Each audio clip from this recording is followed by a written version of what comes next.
Salve. Mi è rientrato fortunatamente il Dareo Lai A2 A95 Pro in magnesio perché il primo modello che era stato inviato ma aveva il ricevitore rotto, non si connetteva, per cui fortunatamente me l'hanno sostituito. Questo è un mouse abbastanza grande, monta un sensore 3395 quindi l'uscita, la struttura in magnesio, ha tre connessioni, 2.4, Bluetooth e cablato, switch da 80 milioni di clicks, ma insomma se ne frega, batteria di 500 mAh, quindi autonomia oltre 100 ore, dicono il mouse non è piccolissimo, è anche abbastanza largo, per cui teoricamente è compatibile per un'impugnatura palm, claw, finger, ni. Però insomma diciamo si può impugnare anche finger, solo non è proprio secondo me destinato per quello. Con il dongle ricevitore da 4, supporta 4000 Hz, e adesso andiamo a vedere il prodotto in sé. Confezione non malvagissima.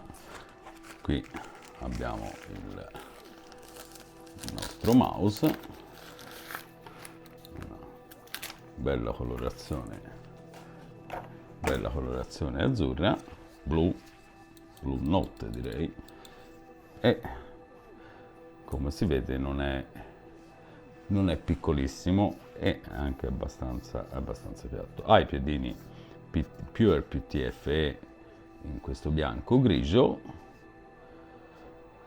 Qui si può scegliere sia SPI che la connessione Bluetooth col pairing, e non è assolutamente brutto. Chiaramente sono 59 grammi, per poter mantenere questo peso si è dovuto intervenire sulla scocca, perché già la batteria è abbastanza capiente, per cui per mantenere un peso diciamo negli standard gaming di adesso sono dovuto intervenire sulla scocca. Può non piacere, però questo è. Qui abbiamo il suo dongle col 4K, ricevitore 4K, abbiamo il cavo, chiaramente, senza diventa impossibile. Vediamo subito che io già lo sapevo, me lo ricordo dal primo batch, non è un cavo morbidissimo, non è proprio il massimo della morbidezza come cavo, però diciamo vista l'autonomia, insomma alla fine serve anche il giusto. Abbiamo una bustina per poterlo trasportare quando andiamo in vacanza, e nel bundle abbiamo anche piedini di scorta, fortunatamente abbiamo gli adesivi, e abbiamo, io poi mi piace il nero e arancione come colore, comunque abbiamo il manuale.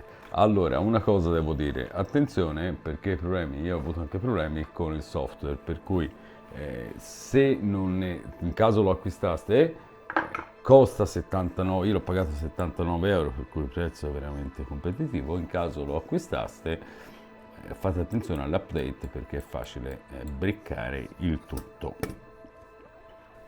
Oltre a fare attenzione al firmware e all'update, a me purtroppo il software si chiude immediatamente in desktop, però si può utilizzare la versione online con all-in-one, la web application.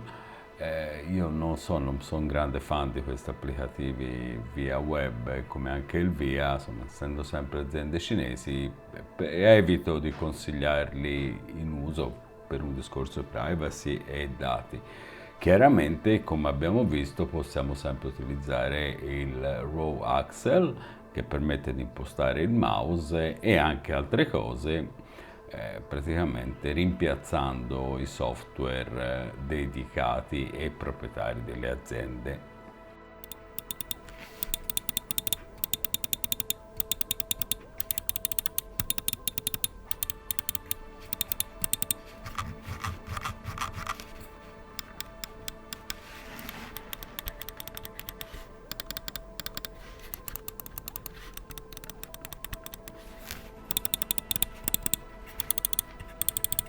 Allora, come abbiamo sentito, click sono abbastanza pronunciati, non è un mouse silenzioso, validi questi laterali, insomma, come silenziosità, e rotellina, devo dire che questo qui che mi è arrivato nuovo è molto migliore di quello che avevo prima.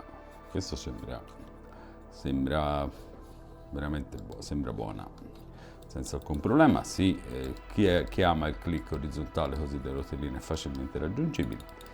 Tasti hanno corsa pre-click è abbastanza accentuata, non moltissima post-click.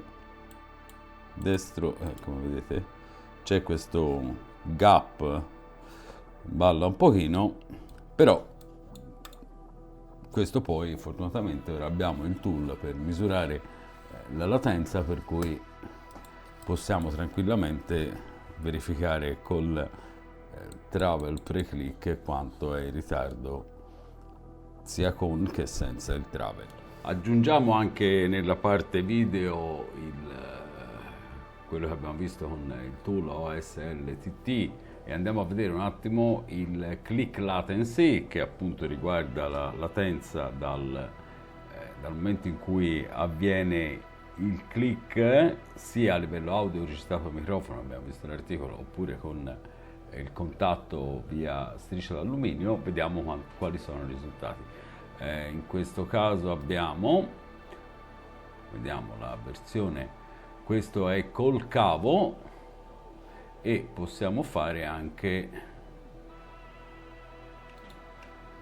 la comparazione diretta via cavo e via wireless. Come vedete, addirittura in questo caso abbiamo wireless che è che ha meno ritardo del cablato. Questo non riguarda la parte del computer, ovvero sia misura il lag dal input del mouse, sia audio che attraverso il contatto, al tool che registra l'input. Non esiste la parte video, dove poi ci sarà appunto average on display, ma è un altro tipo di misurazione. Questo è solo il click latency. E vediamo il test con tap test, ovvero sia quello col collegamento, dove si aggiunge un pochino del travel pre-click. Infatti viene misurato anche quello, infatti si alzano sia il wired che il wireless.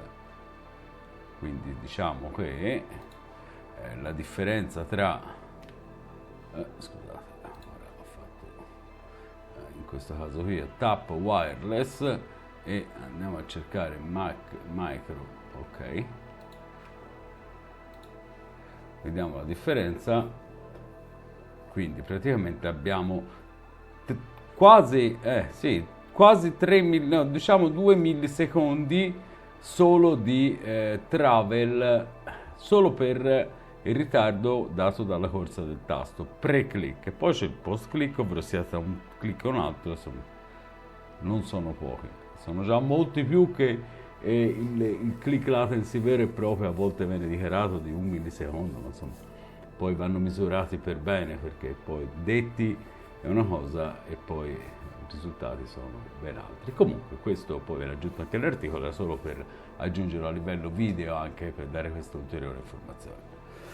E devo dire che io avevo la sensazione, premendo, che ci fosse abbastanza ritardo, e soprattutto la ho quando vado a fare tutta la corsa del tasto. Mi sembra che abbia abbastanza ritardo questo mouse, o perlomeno una sensazione magari, però ecco, insomma, questa me l'ha data, perché poi il post click è abbastanza lungo e questo ancora non riesco a misurarlo.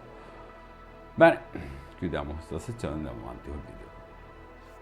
Dicevo, per quanto riguarda la forma, io ho una mano 19x10 e, come vediamo, c'è palma, viene impugnato alla perfezione. Questa è la sua destinazione d'uso. Poi chiaramente si può anche andare sulla claw, finger diventa insomma non così semplicissimo poterlo impugnare finger, magari se si ha una mano sui 20 cm, oltre i 19 cm può essere valido anche finger. L'unica cosa del claw, sì, si può impugnare, però non essendo così, non avendo una bombatura qui dietro, che è quella che ti permette poi l'appoggio della mano per poter avere una claw ottimale, non è così naturale, diciamo. Ecco, naturale rimane palm di sicuro, claw sì, però un pochino, diciamo un pochino forzata, via. Comunque insomma si riesce a giocare. Chiaramente il magnesio dà una certa solidità a livello di scocca e di body, e sperando di non avere problemi stavolta, perché ora lo devo ancora collegare, per cui poi dopo nella sessione adeguata, dedicata, guarderemo finalmente il software. Io ho avuto troppi problemi con questo software ed è un peccato, perché il mouse come prodotto in sé secondo me non è malvagissimo, si perde un po' lì. Comunque poi passiamo a vedere tutto il resto, e con la nuova misurazione del click latency del mouse. Questa è la presentazione, andiamo a testarlo al computer e poi passiamo a tutto l'articolo scritto. Grazie, ciao.